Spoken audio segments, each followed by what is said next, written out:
आचार्य सरिता मिश्रा आपके अपने ज्योतिष और आध्यात्म के चैनल वैदिक ज्योतिष शिक्षण संस्थान में आप सभी दर्शकों का हार्दिक अभिनंदन करती हूँ।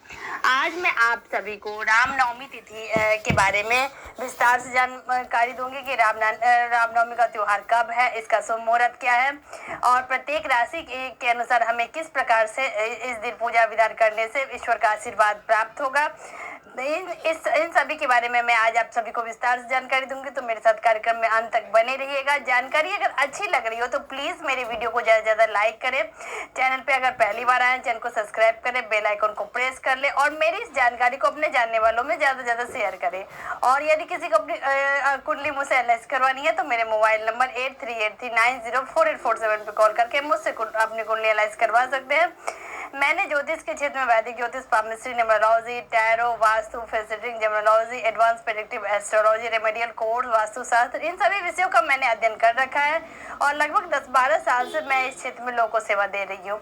तो चलिए इसी के साथ हम जानते हैं कि रामनवमी का त्योहार का शास्त्रों में क्या महत्व बताया गया।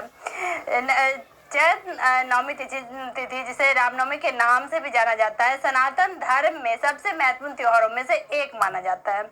इस दिन को भगवान विष्णु के 7वें अवतार प्रभु श्री राम के जन्मदिन के रूप में मनाया जाता है। मर्यादा पुरुषोत्तम प्रभु श्री राम का जन्म अयोध्या में चैत मास के शुक्ल पक्ष की नवमी तिथि को राजा दशरथ और रघुकुल की रानी कौशल्या के घर में हुआ था। रामनवमी का उत्सव बेहद ही भक्ति भाव और आनंद के साथ भव्य रूप में मनाया जाता है। इस दौरान लोग व्रत उपवास करते हैं, भक्ति गीत गाते हैं और भगवान राम के साथ 9 कन्याओं को हलवा, पूरी, खीर और फल मिठाई आदि अर्पित करते हैं। 9 कन्याओं को यूं कहिए छोटी कन्याओं को माँ दुर्गा का रूप माना जाता है। इस दिन देवी सिद्धिदात्री की भी पूजा करते हैं। अब हम जान लेते हैं कि रामनवमी का शुभ मुहूर्त, शुभ तिथि क्या है, आइए जान लेते हैं। रामनवमी तिथि का प्रारंभ 10 अप्रैल 2022 दोपहर 1:25 से प्रारंभ होकर नवमी तिथि का समापन 11 अप्रैल 2022 को सुबह 3:17 तक रहेगा। भगवान श्री राम का जन्म का शुभ मुहूर्त है सुबह 11:06 से दोपहर 1:39 तक। कुल अवधि यह रहने वाली है 2 घंटे 33 मिनट की। रामनवमी तिथि के दिन कौन सी खास बातों का हमें ध्यान रखना चाहिए, आइए जान लेते हैं।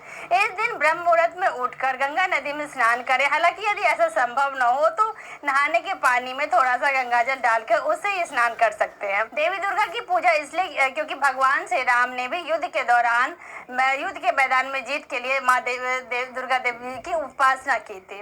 इस दिन कन्याओं को भोजन कराएं और उन्हें फल और उपहार देकर विदा करें।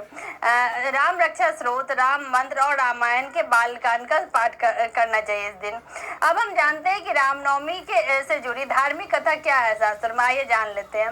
रामायण के शास्त्रों के अनुसार बताया जाता है कि त्रेता युग के दौरान अयोध्या के राजा दशरथ अपनी 3 पत्नियां कौशल्या, कैकेयी और सुमित्रा के साथ रहते थे और उनके शासन काल के दौरान अयोध्या महान समृद्धि के दौर में पहुंच चुका था। हालांकि तमाम समृद्धि के बावजूद राजा दशरथ के जीवन में एक बहुत बड़ा दुख निरंतर बना हुआ था। यह दुख था संतानहीन होने का दुख। राजा दशरथ की कोई संतान नहीं थी और इसीलिए रघुकुल में सिंहासन का कोई भी उत्तराधिकारी नहीं था। एक दिन उन्होंने वांछित संतान प्राप्ति के लिए ऋषि वशिष्ठ के सुझाव पर पुत्र कामेष्ट यज्ञ किया। इस यज्ञ को एक बेहद ही पवित्र ऋषि श्रृंग ने संपन्न कराया। इस यज्ञ के परिणाम स्वरूप अग्निदेव राजा दशरथ के सामने प्रकट हुए और उन्होंने दिव्य खीर का एक कटोरा प्रदान किया। उन्होंने राजा दशरथ से खीर को अपनी तीनों पत्नियों के बीच बांट देने को कहा। ऐसे में राजा दशरथ ने आदेश का पालन किया और आधी खीर अपनी बड़ी पत्नी कौशल्या को और आधी खीर अपनी दूसरी पत्नी कैकेयी को दे दी। इन दोनों ही रानियों ने अपनी खीर का कुछ हिस्सा रानी सुमित्रा को भी दे दिया। बाद हिंदू कैलेंडर के चैत महीने में 9वें दिन यानी कि नवमी तिथि पर कौशल्या ने राम को, कैकेयी ने भरत को और सुमित्रा ने लक्ष्मण और शत्रुघ्न को जन्म दिया। तभी से इस दिन को रामनवमी के रूप में पूरे विश्व में बड़े हर्षोल्लास के साथ मनाया जाने की परंपरा की शुरुआत हुई। अब हम जान लेते हैं कि रामनवमी के दिन हमें क्या करना चाहिए और क्या नहीं करना चाहिए, आइए जानते हैं। सूर्योदय से पहले उठकर गंगा नदी में स्नान करें। यदि ऐसा संभव ना हो सके तो नहाने के पानी में कुछ बूंदे गंगा जल की डालकर आप इससे भी स्नान कर सकते हैं। इससे आपके पिछले जन्म के सभी पाप धुल जाएंगे। भगवान राम की पूजा करें। इस दिन कन्याओं को भोजन कराएं और फल और उपहार दें। माता रानी को लाल चुन्नी, लाल कपड़े, श्रृंगार की सामग्री और हलवा पूरी जैसी चीजें चढ़ाएं। ऐसा करने से सौभाग्य की प्राप्ति होती है। घर के मुख्य द्वार पर आम के पत्ते लगाएं। इस दिन क्रोध और क्रूरता से दूर रहने की सलाह आपको दी जाती है। शराब और किसी भी तरह के तामसिक भोजन का सेवन इस दिन बिल्कुल भी ना करें। में शांतिपूर्ण माहौल बनाए रखें। इस अवधि के दौरान ब्रह्मचर्य बनाए रखना बेहद ही शुभ कारक रहेगा। अब हम जानते हैं कि रामनवमी के अवसर पर भगवान राम को प्रत्येक राशि के अनुसार हमें कौन से प्रसाद चढ़ाने चाहिए, आइए जान लेते हैं। के जातकों को भगवान राम और माँ दुर्गा को अनार या गुड़ की मिठाई का भोग लगाना चाहिए। वृषभ राशि के जातकों को सफेद रंग का रसगुल्ला भगवान राम और माँ दुर्गा को अर्पित करना चाहिए। मिथुन राशि के जातकों को भगवान राम और माँ दुर्गा को मीठा पान अर्पित करना चाहिए। कर्क राशि के जातकों को भगवान राम और माँ दुर्गा को खीर का भोग लगाना चाहिए। सिंह राशि के जातकों को भगवान राम और माँ दुर्गा को मोतीचूर के लड्डू या बेसन का लड्डू भोग में लगाना चाहिए। कन्या राशि के जातकों को भगवान राम और माँ दुर्गा को हरे रंग का फल चढ़ाना चाहिए।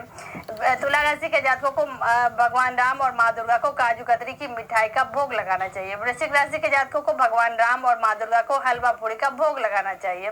धनु राशि के जातकों को भगवान राम और माँ दुर्गा को बेसन का हलवा या मिठाई भोग लगा सकते हैं। मकर राशि के जातकों को भगवान राम और माँ दुर्गा को सूखे मेवे का भोग लगाना चाहिए। कुंभ राशि के जातकों को काले अंगूर और चना हलवा भगवान राम और माँ दुर्गा को अर्पित करना चाहिए। मीन राशि के जातकों को भगवान राम और माँ दुर्गा को बेसन के लड्डू का भोग लगाना चाहिए। अब आइए हम जान लेते हैं कि चैत्र नवरात्रि में पारण का क्या समय रहने वाला, आइए जान लेते हैं। चैत्र नवरात्रि का पारण तब किया जाता है जब नवमी तिथि समाप्त हो जाती है और दसवीं तिथि प्रबल होती है। जैसा कि हमारे शास्त्रों में उल्लिखित है कि प्रतिपदा से नवमी तिथि तक चैत्र नवरात्रि का उपवास किया गया है और इस दिशा निर्देश का पालन करने के लिए चैत्र नवरात्रि उपवास पूरे नवमी तिथि तक किया जाना अनिवार्य होता है। तो अब बात पारण की करें तो चैत्र नवरात्रि का पारण का समय 11 अप्रैल सुबह 6 बजे के बाद ही रहेगा। तो इसी के साथ माँ दुर्गा का आशीर्वाद हम सभी के ऊपर बना रहे। हम सभी स्वस्थ हो, प्रसन्न हो, आनंदित हो। इसी मंगल प्रार्थना के साथ मैं आज आप सभी से लेती हूँ विदा। धन्यवाद।